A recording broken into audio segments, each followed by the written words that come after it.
and welcome to your award-winning The Reasons I'm Broke podcast, bringing you the reasons we're broke every single week, ranging from comics, movies, TV, and this week it is all video games, as this is a special one-off PS5 Xbox Series X special that is standalone, and we have two experts this week. Papa Kelli is taking a break, but I am coming at this from I have neither console. I have not played either one, but you have heard them on the podcast before.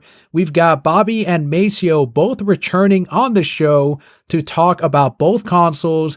Bobby has played both, and Macio is all Xbox, so this is going to be a really educational show for myself and for anyone out there that was not able to get either console. We're going to talk about what the new systems are like, what you're looking forward to, and go ahead and say hi, guys. Hey, it's been a while. Last time I was on the show, me and Dan broke down E3 2019. And if you guys didn't listen, just go back, because we literally called it for multiple games. We broke down, we said that Avengers shit was going to be trash. That shit was trash. So if you go back and listen to that, you'll know that we are definitely experts, at least me, because we called it. Apparently, fortune tellers. And Bobby, say hi to the Brokehead Core. What's up, Brokeheads? I have returned. I have been summoned. I am here to assist in this fun thing that we call video games. Pleasure to be here with Daniel and Macio. And hopefully we can give you some insight and maybe help you make your decision if you were balancing between the two systems, or even maybe some games that are out there as well. As Macio said, he was last on during the E3 2019 special, and Bobby was on this summer during the pandemic type of specials that we were doing during the lockdown. So really grateful to have both of you back on. This is going to be a lot of fun, again, especially from my end. I do want to ask, just as an icebreaker, we'll start off with Bobby. What was your first earliest memory of video gaming? My earliest memory of video gaming is when it was a Christmas morning, and I kind of wasn't expecting it. I guess I was at that age where I, just ask for stuff and hope you get it. I can also say I didn't come from a very rich family. We were somewhat impoverished at that time. So, anyways, opened up, and there was a freaking NES right there in the box, and that was like mind blowing to me. I had owned an Atari prior to that, Atari 2600. Played the heck out of it, but acquiring an NES on Christmas morning and then breaking it open and playing it just for hours on end, that was a game changer. The NES, yeah, that was one of my earliest consoles too. Well, the family's consoles. How about you, Macio? We actually talked about this when I was on the last last time, because we were in the video game realm. But I'll say it again. Basically, my dad got us the Sega Genesis, and he got this was probably 2 or 3 years after it released, because just like Bobby, we didn't have money like that, so we got the system. It had 4 or 5 games: Sonic 2, Sonic 3. And there was this game that had no label. It was just ripped off. Whoever owned the game before, for whatever reason, didn't like what was on there. Pop it in, you turn it on. There was no screen. There was no, hey, this is this game. It just starts you off. And when it turned on, I was Cyclops. And I was like, what the fuck? Oh, this is X-Men. Oh, shit. That's dope. So then I played X-Men. So that's my first memory with video games. That's fantastic. Some great consoles right there. And I know Treasure Hunting Sonic will especially be happy to hear that again with the Genesis. So fast forwarding to the current consoles, these are like PCs in a box, it feels like, especially with all of the specs that at least I've seen all of you compare on Discord especially. But how did you manage to get your console during a time where even now people are still trying to find these things? Back over to you, Macio. Basically, what my strategy was the night before, because during the pre-orders, there was no way. I didn't even get a chance. But the night before, Actually, I was watching this guy. He was streaming, and he was basically helping people buy consoles. And so what he was doing was just telling people when the consoles went live here, when the consoles went live there. And I just stayed up till about 1:00, 1:30 in the morning. I had off the next day, so I didn't have shit else to do but try to get this console. Lo and behold, it went up on Target. And how that happened, basically, it wasn't like you weren't buying from Target.com. So basically, all you were doing was you were on Target.com and you were paying for it on Target.com, but actually you were doing in-store pickup. Mm-hmm. So you were only competing against the people that lived in your region instead of competing against everybody with the bots trying to buy just straight up from the website. Right. So it went online, and I just picked the first store that I could get, which was not exactly the closest store to me, but it was only about 5 minutes extra driving distance. Just take a toll, pay the toll money, and just drive over there and get it. So I just put it in there. I didn't want to take any chances trying to get to the closest Target to me. I just clicked through, went through the payout. I say me, but it actually was my wife. She had the phone open. She had the phone open while I was trying to go through Walmart.com, but she ended up going through, getting it through the Target. And then the next day, which was the day of release of the consoles, I just drove over and picked it up. Easy peasy. That's pretty lucky. And you went with which version? It was the Xbox. I know there's the all digital version and then there's a regular version, right? Yes, I went and I got the Xbox Series X, which is the most powerful Microsoft system. It's a console where you can use the disc or you can do digital. Mm-hmm. And that was basically my choice. I wanted to get the most powerful console I could get, at least in regards to the Microsoft side, just go with the most powerful one. I'm used to the Xbox ecosystem, so I just stuck with Xbox. And Bobby, I know for you it's going to be like the easiest answer because you're always able to nab and find whatever you set your mind to. You're just like a week later, sometimes hours later, you're like, no, nabbed it right here. Look, I got 2 of them. So how did you end up getting 1 or 2 PS5s? I mean, I know you got multiple consoles for like friends just in case, but how were you able to get the one that is your home console? Yeah. So full disclaimer, because this is going to be brought up by people we know or even people we don't know. This whole conversation with PS5 or PlayStation fanboy versus Xbox fanboy. I'm in the middle of the road. I love video games, so let's just put it there. I grew up loving Sony PlayStation and then migrated to Xbox. I've loved Xbox for years. I just bounce back and forth wherever the games are. That's where I lie with the console. So going even forward right now, it's the same mentality. Wherever the games are, that's where I'm going to play. Mm-hmm. Okay, so now that's out of the way. Very fortunate. I just, the dates went up for when we were going to be able to do pre-orders. The PS5 went up for pre-order first. It was like a week early. So I went ahead and tried there first. Even though I'll be honest, I didn't want a PS5 off the bat. I was hard set on the Series X. I wanted to get a Series X. My brother was looking for a PS5, and I was like, all right, fine, I'll try for you. You try, whatever. If I just get one, I get one, because I'll probably buy one anyways. So, let's go for it. They went up. I ended up waking up late, but I still, did the tricks that I do. I was able to get one. I got that one. That was through Best Buy. I did it online. Actually did it on my phone. And then I kept trying for another one, and I was able to get another one for my brother. So he got his, but I wasn't able to get that through Best Buy. That was through Target.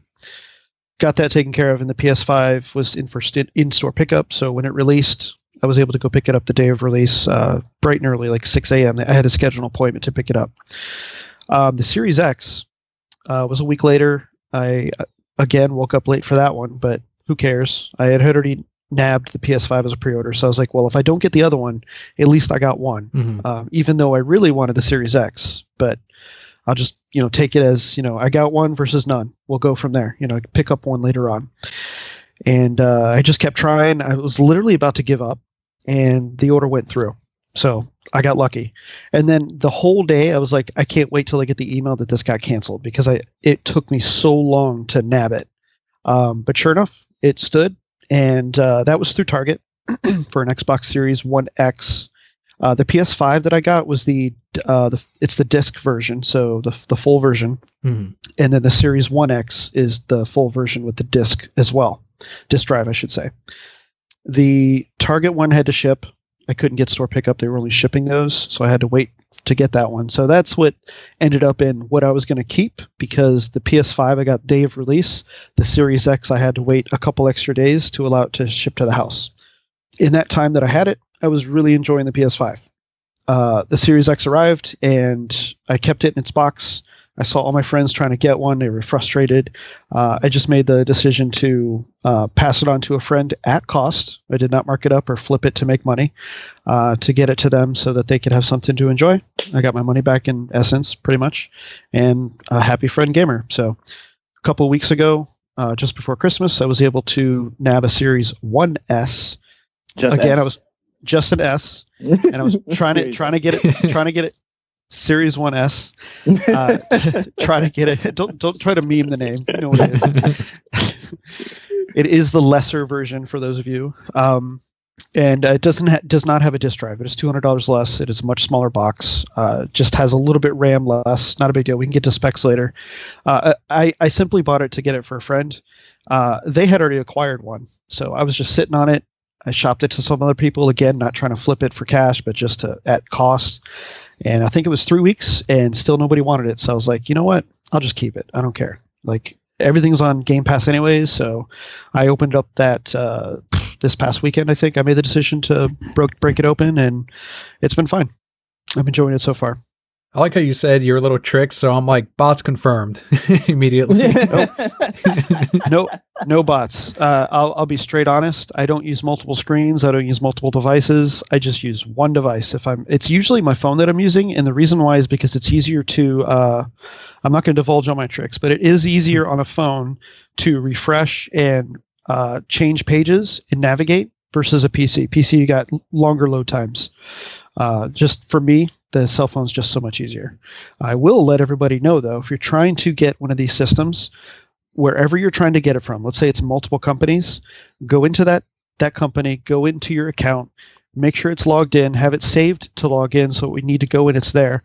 Also go to your payment settings, save a payment option, save your shipping and billing information so it's all ready. That way all you're doing is adding it to a cart and buying it. That's how you set yourself up. If not, you're going to get stuck in that process, and they will sell out while you're filling that information out. Exactly. That's what I heard happen to a lot of people, is they were like, oh shit, my credit card info wasn't in there, and then forget about it. It was gone. That almost happened to me. Yep. But the thing was that for whatever reason with Target, the card was saved and everything. But then when I hit checkout, or when my wife hit checkout, it asked for the CVV on the back. I was like, what the fuck? Yep. I've used this card with my Target buying shit before. Why is it now asking for this? But it still went through. So I was like, oh, whatever, man. Like, I almost got screwed.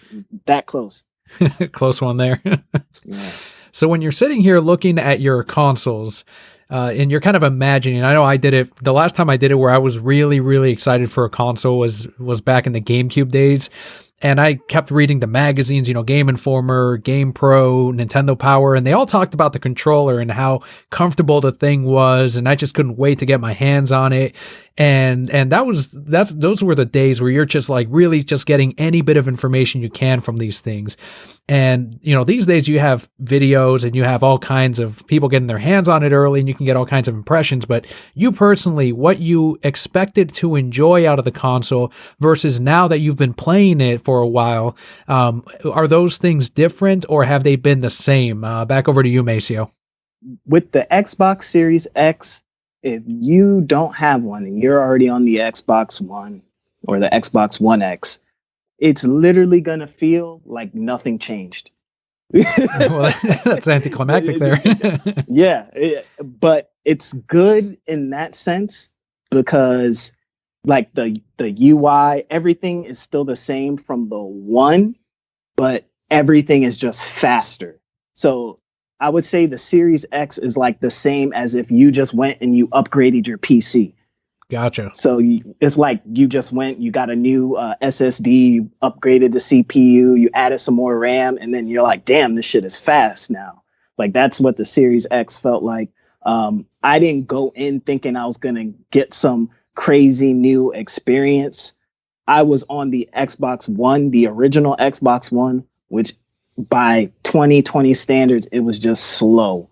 So I just had to get a new system. Like in my head, I was just like, I cannot keep gaming on this slow ass Xbox One. The games take forever to load.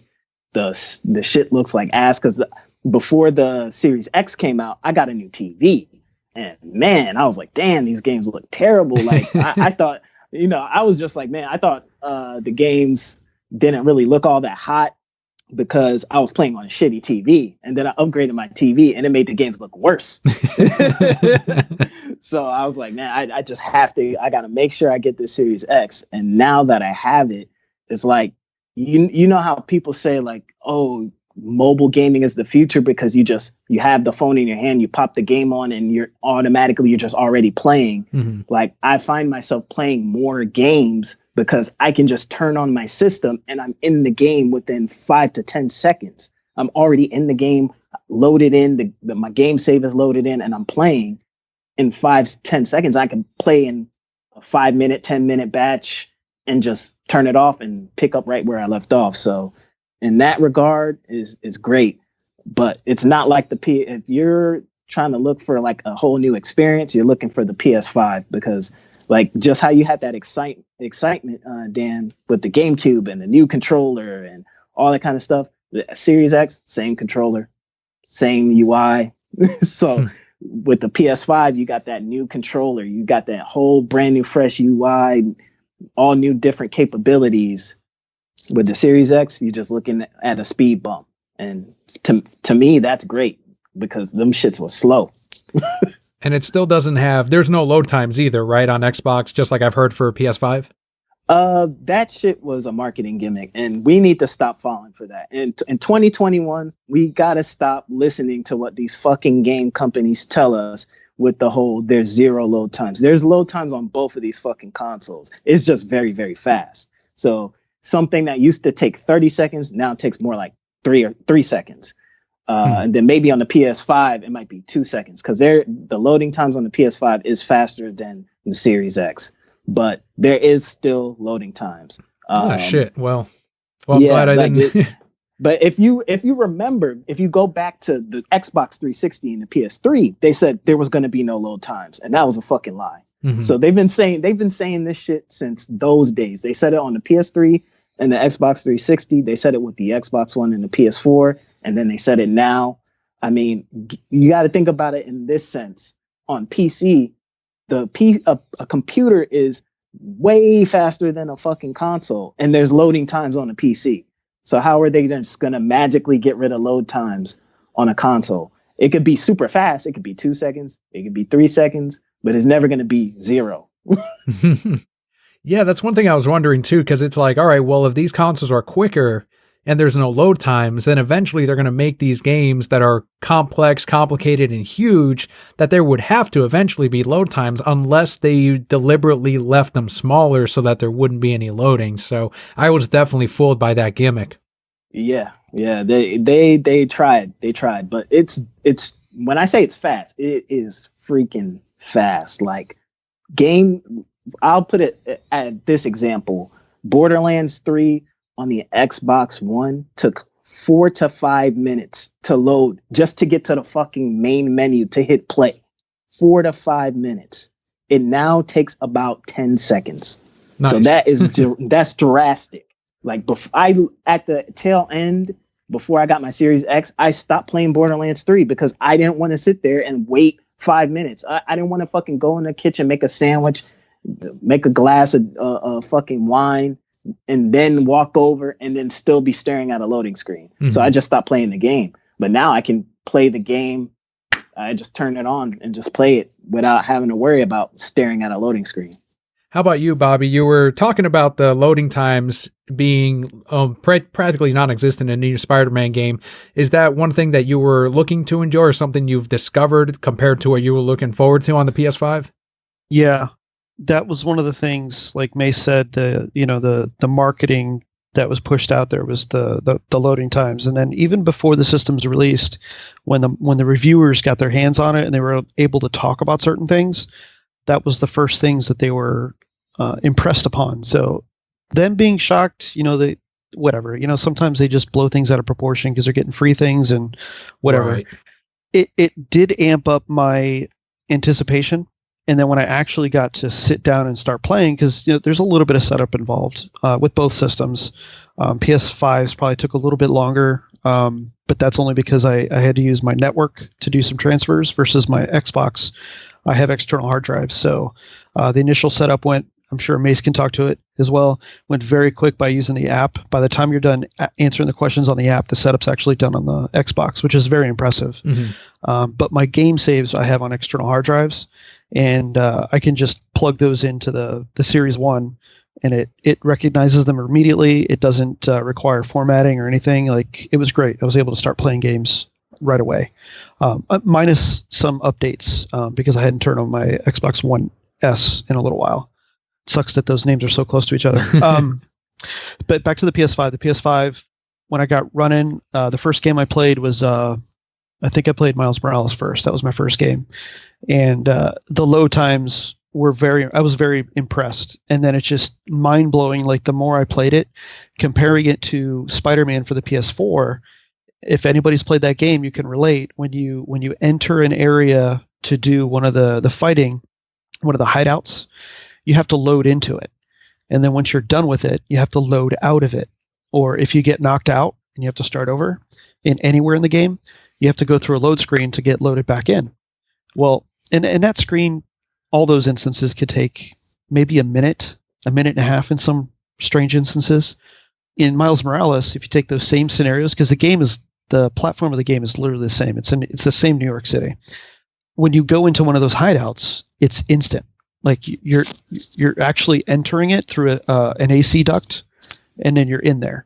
And then when you leave, you usually leave by flinging yourself through a hole using your webs, Mm-hmm. and you're instantly out in the city, like in a split second. That alone right there is to me was early on huge impression for me. And then just turning the game back on, after being off or resuming later, I literally just hit the PS button. The system loads up. I hit it, and then I hit the game, and I can start running around instantly. Like, those were the instances where there is no quote unquote load time, and that's because the game wasn't closed. It's got that quick resume type of feature. Xbox has that too, but I don't know if they've trademarked it. But you guys know what I mean. Yeah, where you can start quickly. So that's been really good. And then I played some other games. I played the Astro's Playroom. That's installed on your PS5 when you get it. It's a free game. That runs very quick. It's beautiful. It's gorgeous. It sounds great. That is what makes the gem on the PS5 shine. The gem on the PS5 is the freaking controller. That controller is everything good. There's nothing bad to say about it. It's actually comfortable. It feels fine. Even though it looks clunky, it feels fine. It is a little heavier than the PS4 and PS3 controllers because those were by design lighter. This is bigger, but it doesn't feel clunky. It is a little heavier, but you don't feel it too much. If the game developers take the time and take advantage of what that controller is capable of, it actually enhances the game experience. The Astro's Playroom really shows off that controller. That's what that game is. It's built for. It's a tech demo of the controller. Everybody that gets a PS5, don't ignore Astro's Playroom. Play it so you can get to feel what that controller can do. It's really cool. The game's actually pretty neat. It's not a very long game. It's pretty much diving into your system at the bits level, and you get to explore it through a game universe. There's millions of Easter eggs in there. It's really cool. Another game I played was one of the free games it came with, which was the I don't know, I can't remember the name of it, but it's that Pokemon food Snap? game. Yeah, no, not that one. It's the Pokemon that you eat. But yeah, that one I played through. That was maybe 6 to 8 hours. It wasn't really long. It was free for PS5 members if you pay PSN subscriber. PlayStation Plus. That's what I'm trying to say. Bug Snacks. That's what it's called. Sorry. So yeah, that Bug Snacks game, I played that. That was pretty good. It's not an excellent game, but it's neat. It's got a good story in it. And then I've just been playing let's see, Sackboy Adventure. That does take a little bit of control of the or use of the controller. So there's some use on the controller with that game. And Assassin's Creed Valhalla. I've been playing that one. That's the one I've sunk the most time into, which we could talk about later. Mm-hmm. Now going to the Xbox to compare, just like May said, I have to agree. I was not impressed with the controller. The controller is literally the same thing. I don't know what I was thinking. Maybe I was expecting something to feel different. Maybe it's because I've been holding the PS5 controller this whole time. I don't like it. It's not that I hate it, because I liked the Xbox One controller. I guess I was expecting something different as far as the size and the feel of it, and it doesn't feel that way. To me, it just feels like a toy. It's simple. I'm not a fan of the all-white design that it comes with, but I think the One X comes with a black one. Is that right, Mace? Yeah. Series X, it's all black. Okay, all so black. the Series X comes with the black one, whereas the Series S comes with the white one. So because I got that system, I get a white controller, but that's easy. I'll just replace it with a blue or black controller or something later on. Mm-hmm. The load times on the Xbox are good as well. UI comparisons, the PlayStation UI has completely changed. There's a lot of differences on the PlayStation UI versus the PS5 UI versus the PS4 UI, so you will have to adjust to that. It does function very fast compared to the XMB bar on PS4 and younger. There's no lag time when you're hitting buttons. You don't get that screen with the triangle, the circle, the square, and the X. Like, all that's gone. It's just you press it, it goes. It's there. The store is very accessible now. It doesn't have to load into it. That's a plus. Going over to Xbox, like what May said, the store got a redesign before everything launched, so it matches the apps and on the console. So it looks identical as it does on your phone or on your PC versus the Xbox. It's all the same now. They just rounded off some edges, made it a little bit easier to navigate. It didn't get a complete overhaul, like May said, but they did modify it. The load times on the Xbox are fast as well. You can navigate pretty quickly, but the UI itself is exactly the same as it was, just like May said, for the previous generation on the Xbox One versus the Series 1 models. So that was kind of let downish. I was expecting something a little different. The quick resume had some problems when it released, so Microsoft pulled it back. They have slowly pushed it back out for certain titles, but I don't think they've told us which ones. I did find out one yesterday. Gears of War 5 does have quick resume. So when it does it, you'll get a notification in the top right corner with a play icon, and it says quick resume. So that lets you know it's quick resuming that title. Mace, I don't know if you knew that. Yeah. They actually, in the insider builds, it seems like quick resume is completely fixed. Okay, well that's good. They haven't pushed that update out yet, but yeah, they fixed it for some titles. But in the insider builds that people have been previewing, they say it's all the way fixed now. So we'll see. Very good. Yeah, for real. Switching games on the Xbox, if they're digital titles, they switch relatively quickly, and I can see that quick resume act, and it puts me right where I was when I stopped playing the game. So the switch for those are pretty quick, substantially faster than it would be on the previous gen for Xbox One. On the PS5, I've tried that. A disc-based game to a digital game and vice versa. It's quick as well. I don't see any hang-ups there. One thing I can say with the PS5 or disc games, once you have gone through the first time that you've put in a disc and gone through all the intro screens with all the developer names and whatnot and all that stuff, it won't show it to you again. It skips all of them. It just does the important one for the one main developer or publisher, and then you're at the title screen if it's booting fresh. Mm-hmm. So it does remember not to show you all the garbage screens prior. I did want to say Mace was complaining about Borderlands 3, waiting 3 or 4 minutes to start that. Yes, that is very true. I had that problem as well. I haven't tried Borderlands 3 yet on the Xbox, but I have tried Destiny. And Destiny is one of my favorite games, Destiny 2. And I had to stop playing it on the Xbox because the load time was so bad. So in comparison, when I used to hit start from the start screen to load into the game, it was like 3 or 4 minutes. It took forever. And then the rest of the game was plagued with that stuff in all the different screens. Playing on the PS5 and on the Xbox Series 1S, going from the start screen to orbit, character selection screen to orbit is like 10 seconds. It is insane. So that is real. There are some major speed increases. This is true. This is awesome. I love it. I have found a new love for Destiny again because now I'm not plagued with these long load times. So I think we all know as gamers, long load times can frustrate us.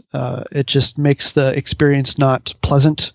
You always search for other things to do, whether it be on your phone or, I don't know, reading or doing other things, and it ruins your experience. So the quick load times do enhance it to where you don't even have time to think. It's just, I can play now. Oh, I have to load here? Okay. Oh, wow, that took 5 seconds. Sweet. I can keep playing. That's my basis, bottom of the barrel comparison between the two. I'm very impressed by the speed. The speed on both systems are remarkable. I did want to ask Macio. Yeah, go ahead, Macio. I did want to say that when you're playing these new consoles, I don't even bring my phone with me when I'm gaming anymore because you don't have time to check it. You literally don't have time to check it. Anytime you see a load screen, it's going to be gone in like 2 to 3 seconds. You're going to be finding yourselves, if you usually have your phone around when you game, you're going to be finding yourself staring at your phone while the shit is going on the screen. And it's been going on for like 45, 50 seconds. You didn't even realize that the game is being played because you're so focused on your phone. So like, I don't even have my phone around anymore because it's a waste of time. Like I would literally be wasting more time on my phone than actually gaming, when on the previous generation, it was the other way around. I was wasting more time on my phone because I couldn't game. I was spending more time not gaming because I was staring at loading screens. Yep. And Jared Spoon Sandwich, shout out to him. He had mentioned when we were explaining this to him, he's like, well, damn it. Now I can't check Twitter anymore. What am I going to do? So it's a perfect example. Like you're going to go reach for your phone. By the time you touch your phone, the game has started. The sound starts. And you're like, oh, crap. And you got to pick up your controller again. So that is a thing. Well, I hope that does continue with games as they continue making them, as they start to take advantage of the console's capabilities. I'm sure the load times will probably get a little bit longer as we continue down the generation, but who knows? Maybe it won't be that drastic a change. Macio, when Bobby was talking about the screen and the Xbox controller being more or less the same as the previous upgrade to the Xbox One, was that something where you looked at it as, if it's not broken, don't fix it? Or were you kind of hoping for a little bit of a difference between the two? I wasn't too mad at it because I knew that was going to happen beforehand. I was paying attention to what was going on, and I saw what they were trying to do, which basically was, if we change everything, then the backwards compatibility might take a hit. How the apps work might take a hit. Certain things that these developers depend on might take a hit. So the easiest way for them was to just keep the UI the same. So I kind of figured that would happen. My issue with it, which isn't an issue for me, but I know it is an issue for a lot of people, and Bobby can speak to this if it's an issue for him. If you have an HDR TV or a 4K TV, like a 4K and an HDR TV, the UI for the Series X and the Series S, it is not in HDR. So when you go into a game and then you flip back to the home screen for whatever reason, depending on your TV, you might get a pop-up on the corner telling you, hey, you're not in HDR mode anymore. You're on regular standard mode. And then when you hop back in the game, it's going to pop that up again. So it's going to continuously switch between when you got stuff going on, if you have to go back to the menu or not.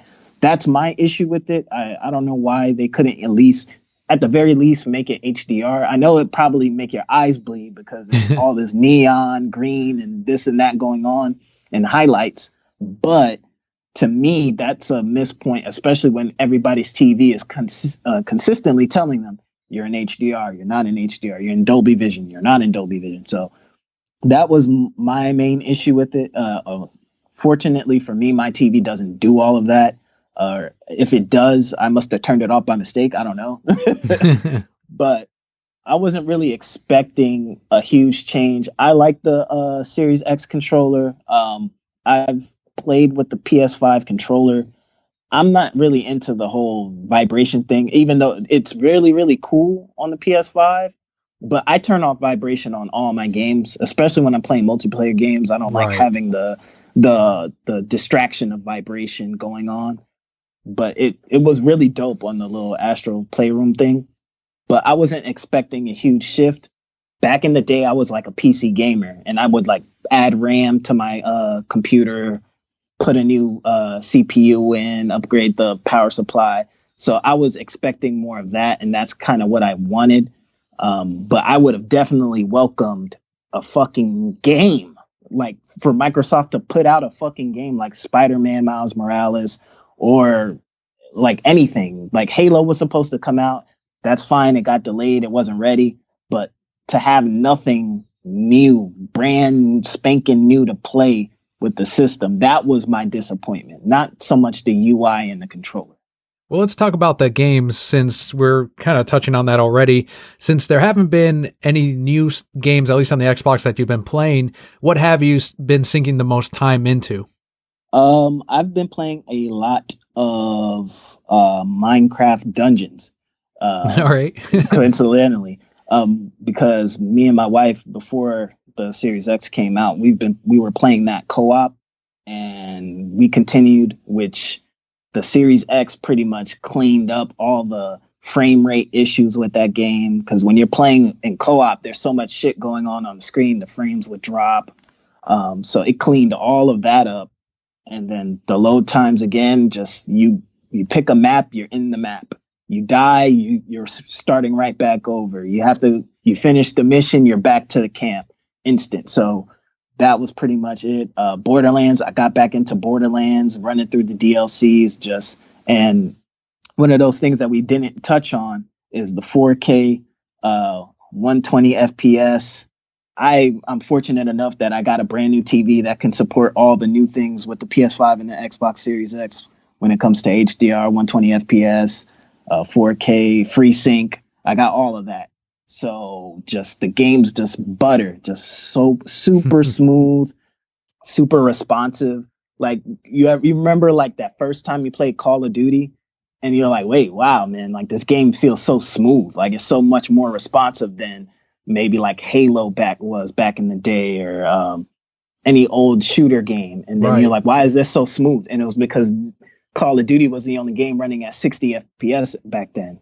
So now that every game is 60 FPS, is like, man, I could play everything at 60 FPS. Like, oh man, Assassin's Creed 60 FPS. Wow, the gameplay just feels so much smoother. So mostly I've been playing that. Gears 5, when they updated that game, that this shit looks insane with all the different HDR, the 4K. Now the campaign runs at 60 FPS. The multiplayer is 120. Like the controls just feel so fucking responsive. It's like you almost feel like when you just breathe on the controller, like the shit starts moving. So I've been playing that, and then I've been playing a lot of PUBG and Rogue Company. And in regards to PUBG, that game was dog shit on the Xbox One, like just absolute a mess. And I that's mostly because of the developers. They suck at fucking coding. Period. I don't even know why I still play PUBG, to be honest. Like it's just kind of one of those games that, like, my friends, we all just love playing it. We like battle royales, and we just, for whatever reason, we like PUBG, and we just play it. And now that the Series X, just raw horsepower, just makes the game run better. It actually runs like a respectable title now. So that's pretty much what I've been sinking my teeth into, and just waiting for these new games to come out. Bobby, what's going on with the PS5? What you been playing on the Series S? So PS5, I played through Miles Morales 100%. I got a platinum trophy. I wish that game was longer. It is fantastic, but it's done. So I got nothing else to do in it. However, Assassin's Creed Valhalla, let me tell you, that game is enormous. It is massive. For those of you that have played Assassin's Creed, it is literally Assassin's Creed Origins and Assassin's Creed Odyssey. Imagine those maps together, and then add some more, and then just gameplay time, just add some more. It is so big. There's so much in that game. I'm impressed. I'm 80 hours into that game, And Wow. 80 hours in, and I'm probably, story-wise, just main content, mainline story, I'm probably 75% done with it. There is so much, and I do a lot of side stuff. That's why that time is so high. There is so much more side stuff for me to do, even when I do, like if I were to mainline just hardcore finish it, let's say I did it tonight or tomorrow, there would be so many more hours I'd have to sink in just to do all the side stuff. There is so much in that game. It's not even funny. The game is gorgeous. The environments are gorgeous. Like you can look out and just, it's endless. You can see everything. That game shines on next gen. Like it is great. I have not played it on the previous consoles, so I can't speak to it. It was released as a next gen title, so it has everything compatible. Like Macio, I do have proper TVs with 4K and all that stuff to support the systems. For those of you that are going to get one of these systems, that is very important. Make sure you do your research to make sure your TV can support it. Because if your TV doesn't support it, you will not get what that system tells you it's giving you. It'll make you think you are. You may get the speed, that's fine, but that's the system. Mm-hmm. But your video output, you will not get that information. The biggest thing to look at is the refresh rate, your hertz. So a little tooltip, if you can't, there's only a few tooltip. Why did I say that? A little tip. If you were trying to get, if you're trying to get a massive experience from and get the most out of it from one of these systems, let's just go with the Series X or the PS5. Make sure the TV that you're going to buy or have has 120 hertz refresh rate. If it doesn't, which more than likely it does not, because there's only a very few TVs that do, I will recommend a gaming monitor because you can get many gaming monitors that are actually very affordable that will easily do 120 hertz refresh rate. It may seem weird because it's not a massive screen, but a gaming monitor that has close to 120 hertz refresh rate will change your experience dramatically. Trust me. So AC Valhalla, a lot of hours. I love it. I'm looking forward to finish it sometime so I can jump into other games. I've been sinking some time into Immortals Phoenix Rising. Daniel, you were watching me play that the other day. Yeah. That's really fun. That was a surprise game. Everybody was pooping on it because they changed the name from Gods and Monsters to Immortals Phoenix Rising. And the reason why they changed the name was because Universal / is it Koho for Godzilla? Toho had pretty much told them, hey, it's Koho now. They had pretty much approached them and said, hey, we advise you to change the name. It was like one of those indirect threats because they were going to go after them for the name. So they went ahead and avoided all the mess and just changed the name. Well, when that happened, like everybody was like, what the hell? And then we finally saw gameplay kind of late and everybody's like, oh, that's a little cartoony game. Who cares? Well, lo and behold, they put the review copies out for people like 3 days early and everybody was loving it. So I was always following it anyways. I got it and I love it. It's really cool. It's literally Breath of the Wild with lots of puzzles mixed with a little mixture of Assassin's Creed because it is an Ubisoft game.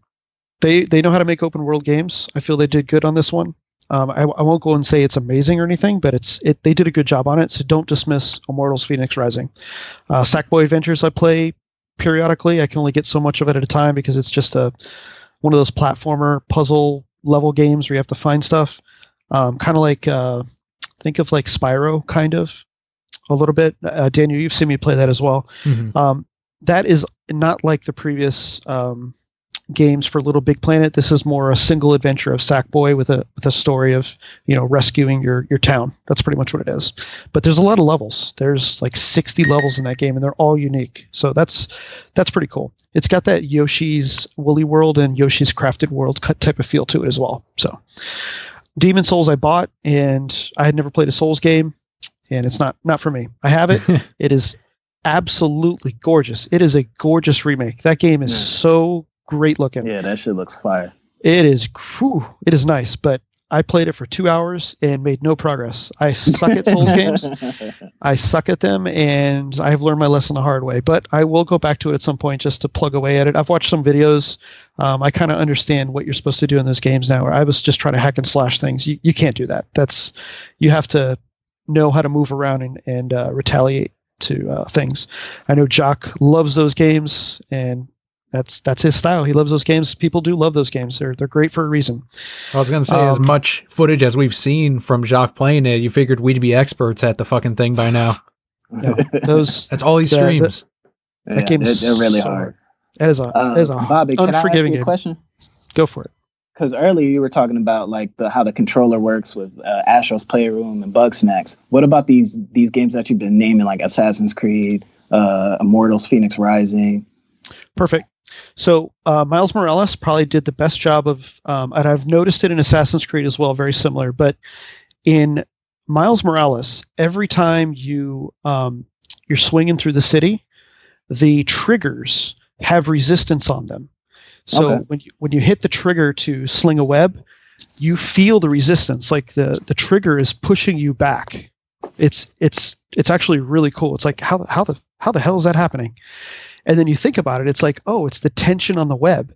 The longer you hold the web and swing with it without switching to another, the more tense that gets, and it pushes your finger back. Okay. If you can imagine that, that's kind of what it's doing. It's forcing the trigger back out, and it kind of has a vibration to it because it's trying to make you feel the tension of the web. So that in itself is mind blowing. That's like, holy crap! The fact that they thought about that. So every time you do that, that happens. You do sense, unlike normal controllers in previous generations where it was that rumble technology, the PS5 controller doesn't have that. It's not a rumble. It's a different type of technology that's used to create that movement. So the different vibrations that you feel are unique and not through the entire controller. So you'll feel it in certain spots on the controller. Again, new tech. I don't know how they did it. It's beyond our thought process, but it's great. Mace, you're talking about how, you have to turn the rumble off. A lot of people do that because it's annoying or because it drains the battery. The rumble feature on the PS5 vibration feature is not as cumbersome as previous gens because of this new tech. I can't speak to the Xbox controller because I don't know if they changed that tech either. But I do agree with you in like an FPS game or something like that. You don't need the rumble. Yeah. Who cares?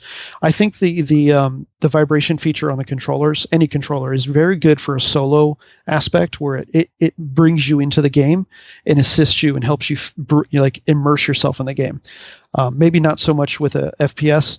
I know they're working on with Call of Duty where you're supposed to feel. I haven't played it, but apparently there's supposed to be resistance on the triggers when you're firing your gun, so that when the clip is about to empty or is empty, the trigger locks up, kind of like it would on a gun itself.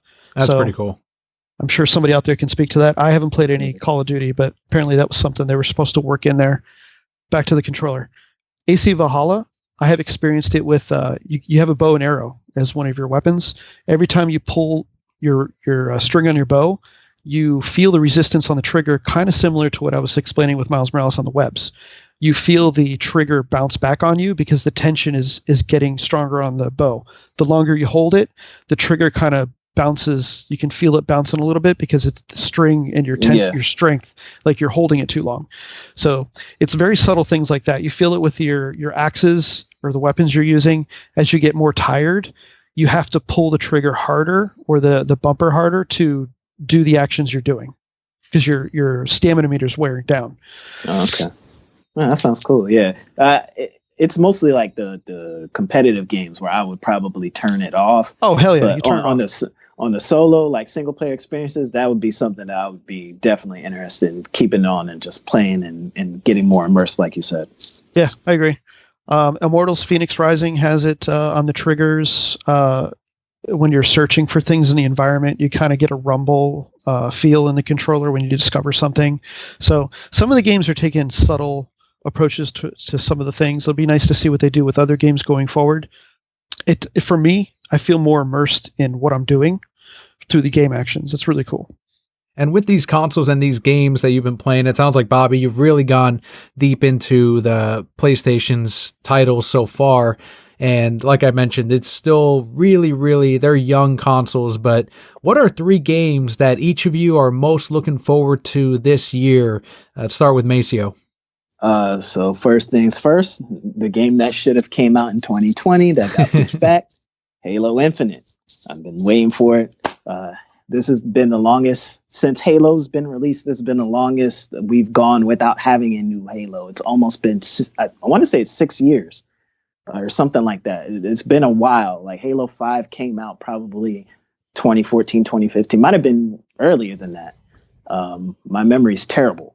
but it's been a long time. They pushed it back, so they have all this extra time. They've been teasing that we're supposed to get some kind of multiplayer beta, and we haven't seen any like updated gameplay, because the last time that gameplay came out, the gameplay itself looked great, but the graphics looked very underwhelming. They've shown a couple of new screenshots for the graphics to show that they've made some updates and they changed some things around that looked a lot better. But we haven't seen any updated gameplay. So I'm hoping it's coming out. When it got delayed, I literally told everybody I knew, I was like, yo, this shit is not coming out until fall or holiday 2021. They told me, oh, no, it's going to get delayed. It's probably going to come out in the spring, right? And of course, around somewhere in December, they came out and said, yeah, it's going to come out in fall 2021. So that's pretty much my top contender there. The next game I'm looking forward to that's supposedly going to come out in 2021 for all you Left 4 Dead fans, which is Back 4 Blood. Basically, the original creators of Left 4 Dead. The last game they came out with was a game called Evolve, and that shit tanked. It flopped terribly. It was like a 4v1, so it was 4 hunters versus a monster. People wasn't really fucking with it, and the monetization on the game was fucking awful. They had this crazy season pass where you would get new characters that only you could play if you bought it, and put you at a disadvantage for the people that didn't buy it, because you're fighting against a new monster or a new character that you've never seen before. So that was terrible. But now they're back to the 4v4 Left 4 Dead model, where you're basically 4 dudes facing off against a horde of zombies. There's going to be special zombies that have different types of powers, and there's going to be a versus mode where it's going to be the 4 humans facing off against the zombie horde, and then the other 4 players can choose to play those special zombie characters, and then you duke it out and see who gets to the end. So I'm definitely looking forward to that. They already have like a closed alpha beta thing going on where people are giving them feedback. So hopefully that cleans up any little issues in the game, and the game comes out and works good. That's supposed to be coming out in June 21. And then my next game, which, Dan, don't hate me. I only played Mass Effect 1. I never played Mass Effect 2. And I never played Mass Effect 3. All right. They're remastering the whole fucking shebang. So whenever that's supposed to come out, it's supposed to come out in 2021. The Mass Effect trilogy remastered. I don't know what the exact name they went with, but I'm looking forward to playing Mass Effect 2 and Mass Effect 3. And hell, even Mass Effect 1 over Mass Effect 1, the ending, like that last sequence when you're running outside the fucking ship, trying to get to Saren, like all of that shit was amazing. The music is incredible, and they're remastering all the graphics, fast load times. The fucking load times in the original, at least in Mass Effect 1, I don't know about 2 or 3, but the original Mass Effect 1 load times were long as shit. So I'm ready to play that. And I'm going to throw in a little honorable mention to Gotham. What was the name of that Gotham game? Knights. Gotham Knights. I don't like that it's a live service game. It's giving me the same vibe as the Marvel Avengers shit. So that's also not good, but it has the Arkham style combat. And I loved Arkham. I loved Arkham Asylum. I loved Arkham Knight. I love Arkham City. So hopefully the live service shit doesn't bog down the game too much. I ain't really a fan of Robin or Batgirl, but Nightwing's kind of cool. So I guess I'll be playing him if that shit ends up being good. So hopefully Warner Brothers doesn't fuck that up, because I'm not gonna buy the game when it comes out. I'm gonna wait and see what happens. Right. Because Avengers was a shit show. At least they have the characters looking like the characters. So, and I'm sure they're probably going to grab the same voice actors that might have done them in the TV shows or the other games. So I'm looking forward to it. The graphics look great. It's just that live service, man. When they add that live service shit onto a game, it just fucks it up somehow. So those are the three main games for 2021, because those games have 2021 in the release window. So those are the games I'm looking forward to. Yeah, I've got a little bit to say actually on some of the games you listed. I think I have more faith in the Suicide Squad game by Rocksteady. Arkham Origins was great and it was solid, but it wasn't on the same level as Asylum City or Arkham Knight. So that's one thing. When I saw the trailer and I saw the gameplay to Gotham Knights, I was like, yeah, it still doesn't look like it's on the same caliber as what Rocksteady has done. And then Mass Effect, I still don't feel like we deserve the remaster based on how the fan base reacted to 3 and Andromeda, and how we basically killed the future of the franchise by letting the graphics meme just destroy Andromeda, which I really loved. I like that game a lot. So I'm like, I'm happy that you'll be able to play it since you haven't played 2 and 3. I actually have the opposite effect. I'm like, oh, that's cool. He'll get to see why I really like all the games and haven't jumped on that bandwagon of save the Quarians and all that bullshit. So I'll be interested to see how you end up playing it, and when you'll inevitably do your replays as the Paragon option or the Renegade or the middle. I think that'll be really neat to see. But talking about that fan base reaction, you touched a little bit of it with Halo. Do you feel like it was overblown with the different memes and screenshots that they showed, or are you like, no, they deserve the embarrassment they got? They deserved all of that shit, man.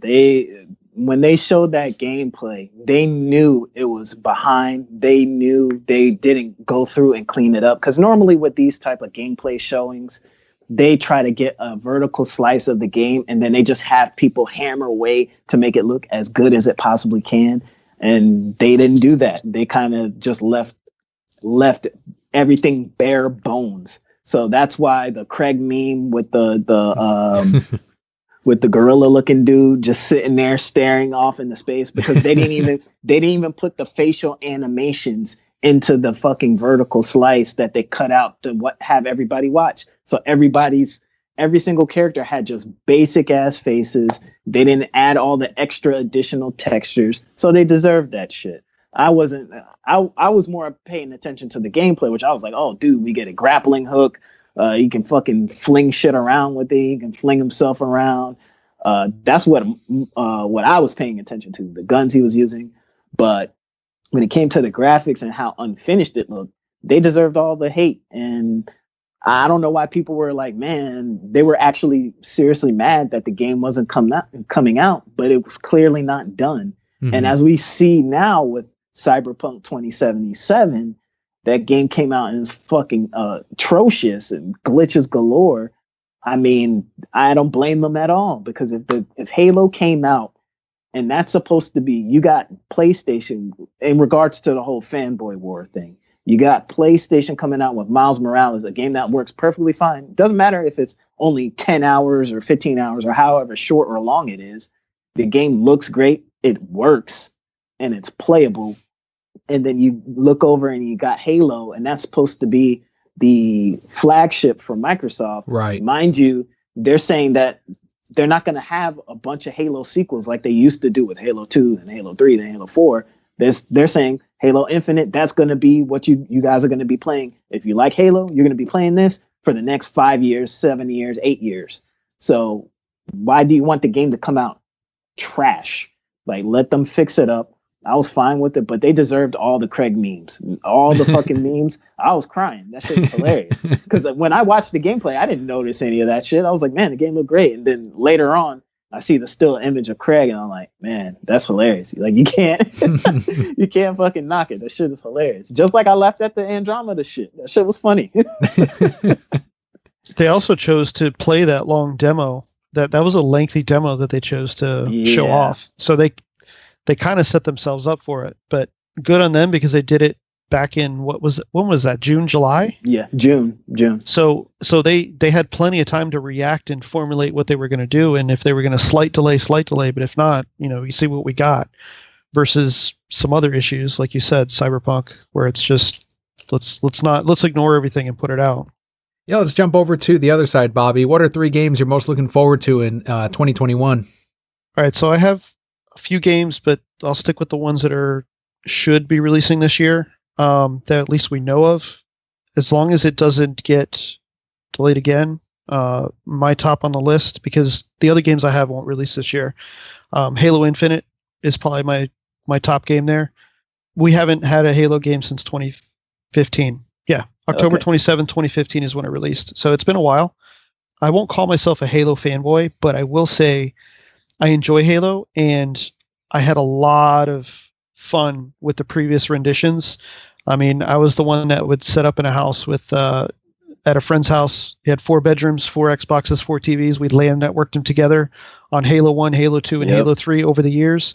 Mm-hmm. And we would just sit there all freaking night and play Bug Gulch and just go at it. And it is so much fun. So many memories with those. And the fact that you can play the newer ones and have that same type of experience. Single player campaign, if it's hit or miss, whatever. If it's good, it's good. If it's not, it's not. But the fact that you can play that game with other people and have fun with it, and even dial back to kind of the experiences you had early on, those are fun. So for me, that's why Halo is important. Another one would be Horizon Forbidden West. That's the sequel to Horizon on PlayStation. It's a PlayStation exclusive. So that looks really cool. I just finished the first one recently. I really enjoyed it. It was a lot of fun. It took me a while to get back to it and play it, and I'm looking forward to the second one. The story kind of ended on a cliffhanger, so that means the second one, based on what we've seen so far, is going to pick up the story and keep running with it. The other titles I have on here are not releasing this year, so I have some backups. I'm looking forward to more Destiny 2 content. The expansions that they're going to put out forward. Hopefully they don't end it and make a new rendition. I'm not for that at the moment. I think they have figured out how to. They are right now the king of the games to service. Like they've got it. They had a rough start with Destiny 1, kind of figured it out. Went to Destiny 2, had a bigger problem, but eventually figured that out because we're on year 3 now for Destiny 2. We've also gone through Bungie releasing it to Activision / Blizzard, and Blizzard and Activision releasing it back to Bungie because Activision just screwed it up.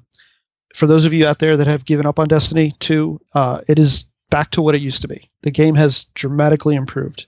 I have gone back to it. I love it. It's great. Give it a shot. It's free to play now, so just log it in and see how you like it. If you're on the next gen systems, you're going to love it even more.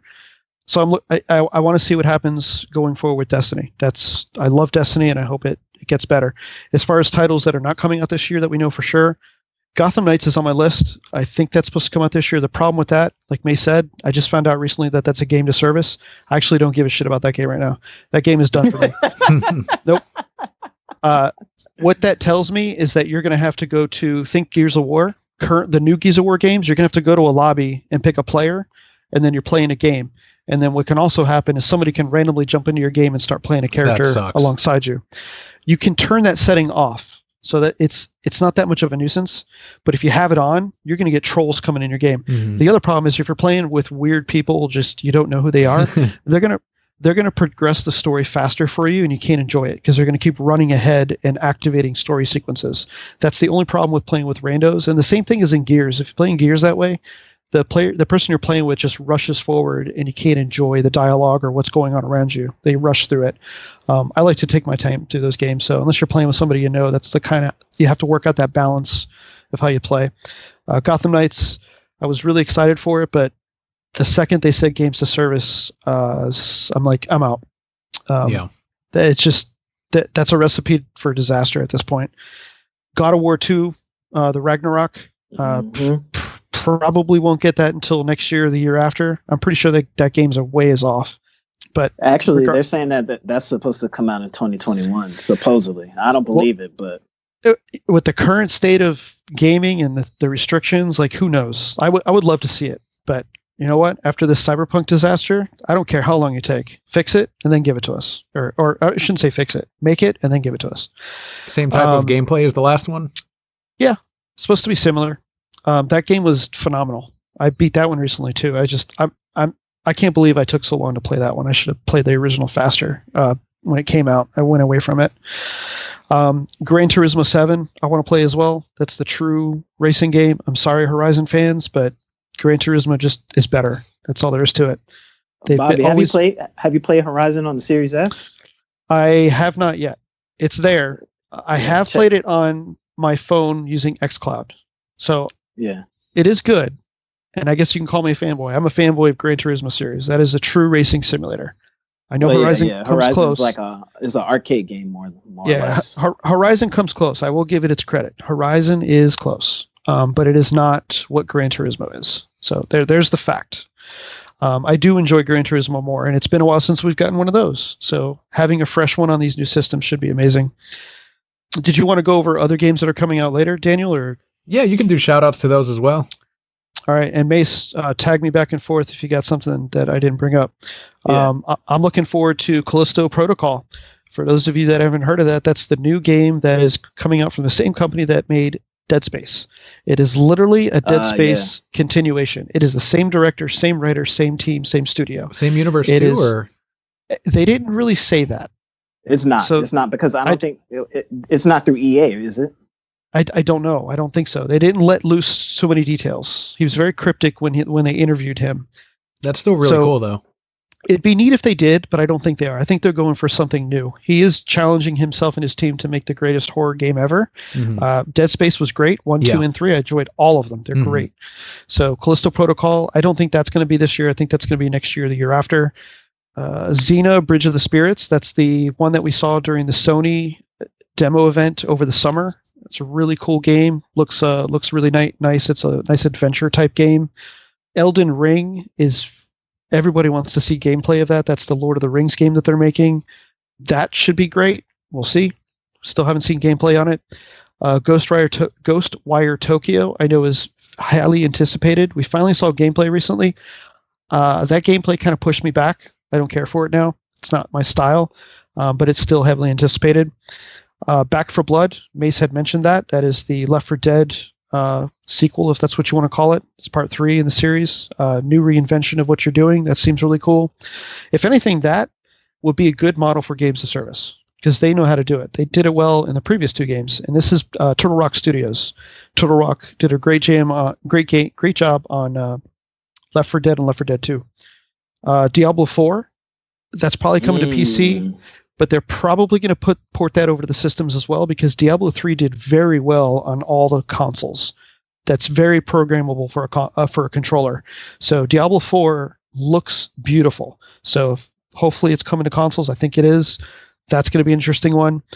And I'll just put a shot out there. We're talking about the 2 Sony and Xbox, but Bravely Default 2 should be mentioned because that's going to be on the Switch. That is a highly anticipated game, but that's coming out there. And one other that I have here is... Nope, that's all of them. That's all the big ones I had written down. Do you have any other honorable mentions, Macio? I'm going to go with, first thing, I'm going to mention something from my dog, Dan. Resident Evil 8. Looks really good. I believe that's also supposed to come out this year. I guess technically they're calling it Resident Evil Village, but it has the VII in it. So Resident Evil 8, for all intents and purposes. I'm looking forward to that. And Suicide Squad, Rocksteady does great with the Arkham games. I mean, they literally almost made me shit my pants playing Arkham Knight when the fucking bat thing came and tackled you out of the fucking sky. And that game looks incredible. So I'm going to give them the benefit of the doubt with Suicide Squad. I don't know exactly how the combat or what kind of story is going to come of it, but they've done good work. They haven't made a shitty game yet. Right. On Microsoft's end, they purchased, which was a huge acquisition. It hasn't gone all the way through yet, but assuming that it does go through, they purchased Bethesda or ZeniMax, which includes Bethesda. They make all the Elder Scrolls games, the Fallout games, and they have a massive sci-fi RPG that they're working on called Starfield. Starfield, yep, 100%. That's supposedly in the works. Last time Bethesda came out with a huge game like this, they actually announced the game and it was coming out within like 8 months. I believe they did that with Fallout 4. It literally came out 8 months later. So they haven't said anything about it or when it's going to come out. So I think that's going to come out in 2022. But you never know. It might hit June and they might just say, hey, it's coming out in the fall. I doubt it with COVID going on. It seems like all these game studios are struggling. Mm-hmm. But I'm definitely looking forward to that. And then some games that are out now, but they don't have the Series X or the PS5 version. So something like Cyberpunk 2077.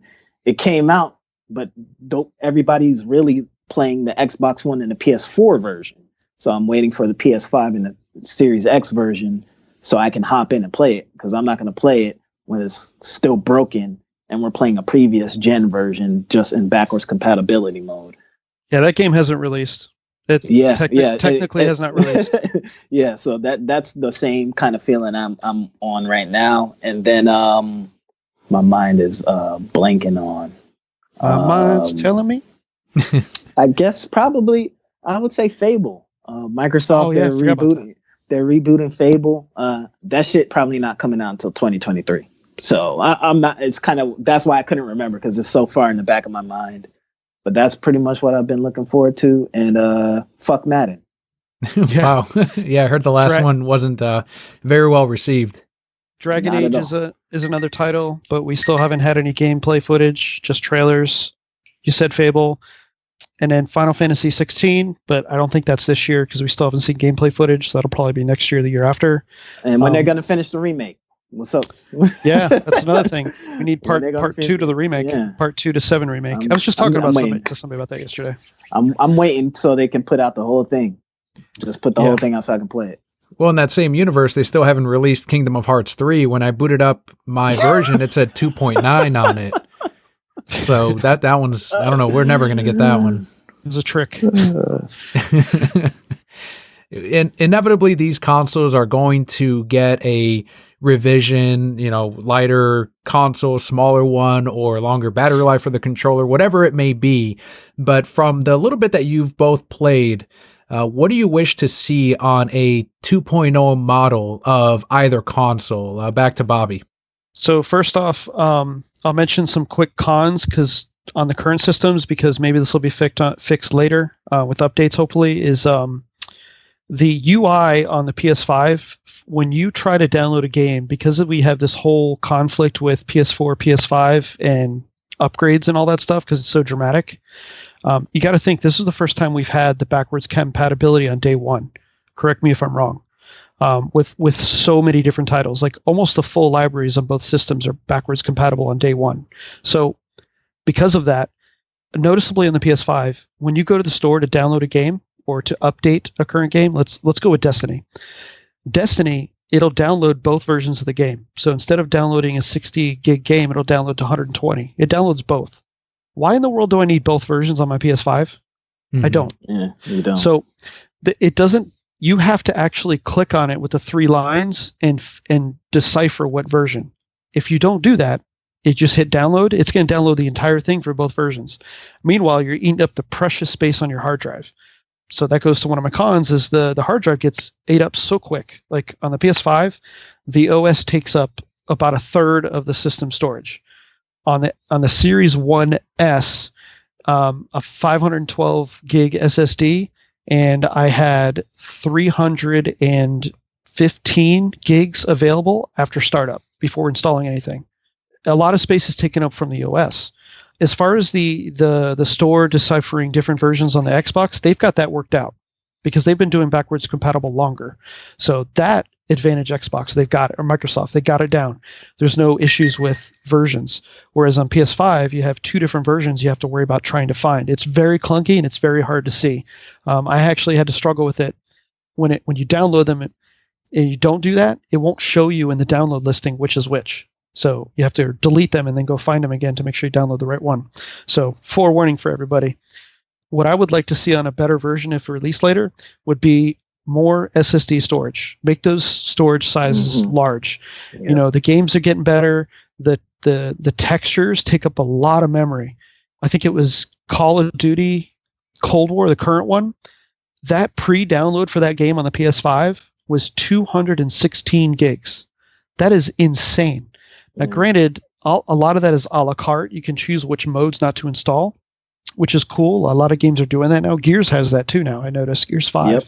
You can choose what pieces of the game you want to download, which I think is awesome. But let's say you just want everything because you do play everything. That's a lot of memory you're going to eat up.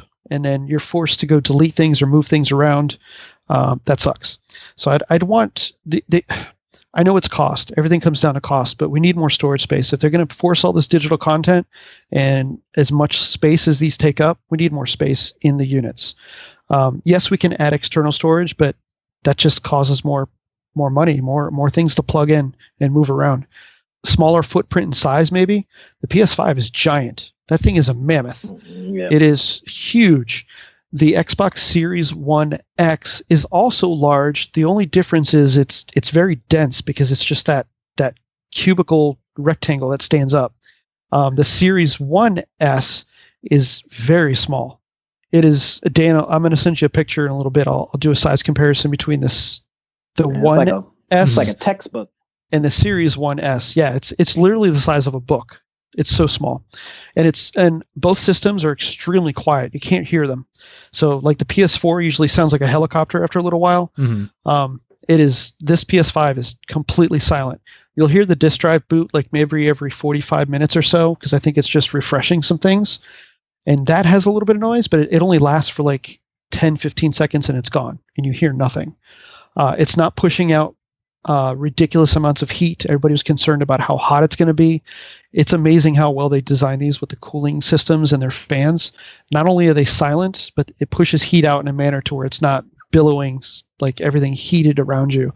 The Series 1S, I haven't noticed any massive heat issues with that either. So basically my two improvements with the next version would be improve some of the issues with the UI, which hopefully gets resolved before then. A smaller footprint, how big it is maybe, and then more storage space on the unit, or maybe have us external plugins come with it. I don't know. I don't know how to solve that. How about you, Macio? for me. With the Series X, definitely a smaller footprint. It's not crazy big, but we definitely can get smaller on a slimmer version. What else? The UI, there's some changes they can make there. Storage space, for sure, as Bobby said, Series X comes with 1 terabyte, so it actually has more storage than the PS5 off rip. So I haven't really been having too many issues with storage, but the next system, it has to come with at least 2 terabytes. Like they can't try to sugarcoat that shit no more. 2 terabytes is the minimum. And then this is a specific problem with only the Series X and the Series S, because I believe the PlayStation 5 has this, but the Series X and the Series S does not have Wi-Fi 6. I don't know what kind of fucking shit Microsoft was, what type of money they were trying to save with putting Wi-Fi 5 in the fucking console. Wi-Fi 6 has been around for about, I want to say 2 years already, and it's only gonna, by the time 3 years down the line, we might be on Wi-Fi 7. So by putting an old standard, Wi-Fi 5 has been around for almost 8 or 9 years. So I don't know why they went with the older bandwidth with Wi-Fi 5. So the new system has to come with Wi-Fi 6 and a USB Type-C port on the fucking console. It's in the controller. They don't have it on the console. For whatever reason, and this is like a thing with Microsoft across even their laptops and their Surface tablets. They, for some reason, don't like USB-C. They stick with the old ass USB-A port. They need to throw at least 1 or 2 USB-C ports onto the console. But other than that, I don't really see what they can really do besides just updates to the actual UI and the system itself, certain things that they can do there, but that's not really what they're going to do when they redesign the console, if they even redesign the console. I think this generation is actually going to be short. I think we're looking at a 5-year generation. I don't think they're going to go 6 or 7 like the last one. Do you think they'll go the route of, instead of a new console, they'll do more of like an upgrade type of thing, kind of like they did with the Xbox? Yeah, I think Microsoft is just going to stick with an upgrade path where things just get a lot better, but they're not going to try to redesign the entire scape of console gaming. In actuality, they're more pushing more towards the cloud gaming side than anything, because that's where the real money is going to be in the next 5 to 10 years. Cloud gaming is going to be huge. So they're trying to push towards that, but they're always going to want to have the hardware, because people always want to be able to just play through the hardware and not through the cloud or through software. So that's their thought process behind it. And that's actually one of those updates that I do want to come to this the Series X and the Series S, which is cloud gaming. I shouldn't only have cloud gaming on my phone. What if I just want to try out a game and I don't want to download 80 gigabytes? What if I just want to see if the game is good and I play it through the cloud on my console, and then I'm like, oh yeah, it is good. Then I download the game. So that's one thing that should come to the console that I think probably will soon. Yeah, it'll be cool to see what people come up with a year or two down the line as more people get their hands on these consoles and kind of start to notice some of the things that could be improved upon. But I think we covered the new consoles really well, the current and then the possible future of these. Was there anything else you wanted to say about the new systems as we close out? I would say, as Bobby said, if you can get a TV that has all the things, CES, which is a huge consumer electronics show, I believe it's at the tail end of January, and that's when the all the TV makers come and they show all the new TVs and all the new electronics, and they're going to be showing all the new TVs, and they should have everything you need, because right now there's only 1 or 2 high-end TVs that have everything. So now I believe those specs are going to come down to the mid-range TVs where people can not have to spend $1,000, $1,500 to enjoy. And VRR, the variable refresh rate, which makes it so that you don't get screen tearing when you're playing games. The 120 FPS, getting that 120 hertz, 4K HDR, Dolby Vision, at least with the Series X when Dolby Vision comes.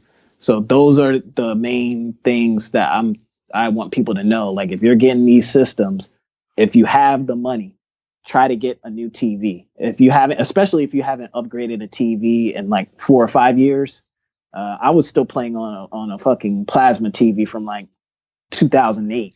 So if you're gaming on some shit like that, try to get you a gaming monitor or one of these new TVs for sure. How about you, Bobby? Any closing thoughts?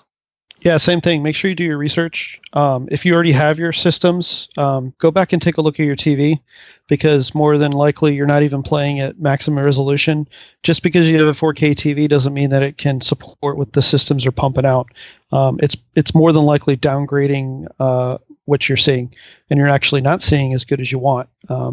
You may be seeing something awesome, which is an upgrade, but the potential is much higher. I think there's only, like May said, there's literally only 2 TVs on the market that have full potential for what the systems can do. One of them is an LG. I know that for sure. The most common issue with most of it is the refresh rate, the 120 hertz. I think it's 90% of the TVs can't even support that right now. Monitors will. So you'll have a lot of monitors that can. So that's an option to look at. You also need to look at, since you have so many different options for systems, because you have diskless versus disk, and obviously, one company versus the other, look at the games that you want to play. Mace had mentioned earlier, Microsoft has literally not released one game. We don't have any games from Microsoft, as sad as that sounds. And then everybody's going to say like, well, guess what? They were already out. They're just, you can play them on the new system. That's all it is. Like Assassin's Creed Valhalla. Technically, that's a next-gen title, but it still was designed on the Xbox One. So it's not a purely next-gen title. Halo Infinite was supposed to be that title, and we didn't get it. Cyberpunk 2077 was supposed to be that title. We haven't gotten it yet. and there's a few others. They're just not here yet. Some have been delayed. Deathloop is supposed to be out soon. That one got delayed twice already. Eventually, we'll get to that point where there's some actual games you can play. That kind of led to my decision to lean more towards the PS5 because there's no games on the Xbox. Advantage Xbox, though, Game Pass. Game Pass is huge. There's so many different games you can just a la carte pick what you want, play it, delete it, try it out, delete it. It's all there to play. They keep adding more games. They're adding a giant portion of the Yakuza library on there. They're adding all the ZeniMax titles slowly. I think this week or last week we got Skyrim got added on there.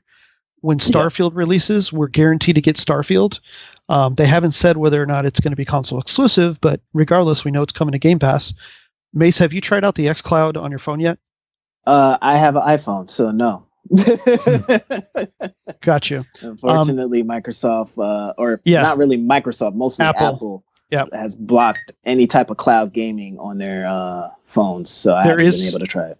There is a fix for that. I will tell you, it is instant play. There's like little downloading.